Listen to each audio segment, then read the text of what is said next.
Good evening, students. So now see the solution of this question.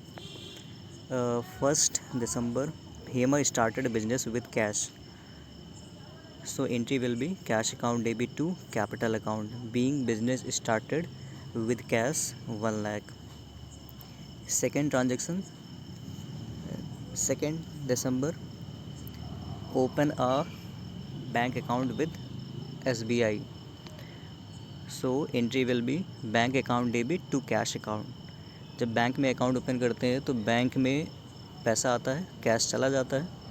तो जब भी cash जाएगा तो क्रेडिट होगा और जब कैश आएगा तो डेबिट होगा। तो इस एंट्री में bank account debit to cash account. 4th December, purchase goods for from Ashu. So purchase always will be debit. So purchase account debit to Ashu being goods purchase from Ashu. जब भी नेम मेंशन किया जाता है तो वो एंट्री क्रेडिट ट्रांजैक्शन होती है, उधार होती है। तो इसलिए गुड्स तो परचेज़ किया है लेकिन कैश हमारे पास से नहीं गया, इसलिए क्रेडिट आशु होगा। December 6, sold goods to Rahul for cash. Rahul को गुड्स सोल्ड किया है फॉर कैश, तो कैश हमने रिसीव किया है, cash will be debit and sales will be credit. So entry will be cash account debit to sales account being goods sold to Rahul for cash 15,000.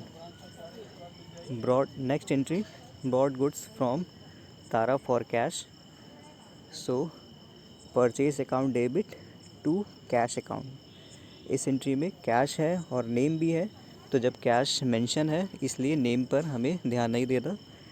Purchase किया है और cash paid कर दिया है, तो purchase account debit to cash account. 13 दिसंबर, sold goods to Suman. ये entry credit transaction है, सो हमने कैश रिसीव नहीं किया।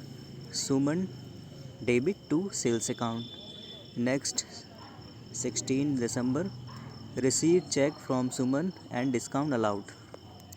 सुमन को सेल 20,000 की है लेकिन रिसीव हुआ है 19,500 और डिस्काउंट अलाउड है 500।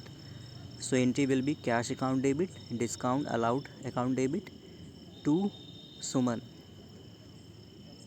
कैश में 19,500, डिस्काउंट 500, सुमन 20,000।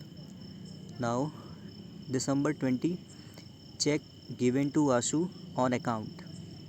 उनके अकाउंट में चेक दिया है, यानी कि पेड किया है बाई चेक। तो आशु डेबिट, क्योंकि रिसीवर द डेबिट होता है और कैश हमारे पास से चला गया चेक के थ्रू, तो बैंक अकाउंट क्रेडिट होगा। तो एंट्री होगी Ashu debit to bank account. December 22, rent paid by cheque, all expenses and losses are debit, so rent account debit to bank account. December 23, deposit into bank, bank में deposit, bank account debit to cash account. 25 दिसंबर, machine purchase from Pragya. So entry will be machine account debit to Pragya. यहाँ पर particular assets का name बताया गया है कि machinery purchase की गई है, तो जब भी एसेट्स का नाम मेंशन होगा तो उस मशीनरी को, उस एसेट्स को ही डेबिट किया जाएगा। So machinery account debit to Pragya. 26 दिसंबर, ट्रेड एक्सपेंसेस पेड किए गए हैं 2,000, so all expenses and losses are debit, so trade expenses account debit to cash account. Cheque issued to Pragya. 28 December, cheque issued to Pragya.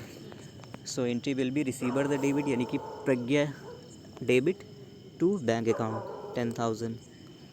29 December, paid telephone expenses by cheque, telephone expenses account debit to bank account.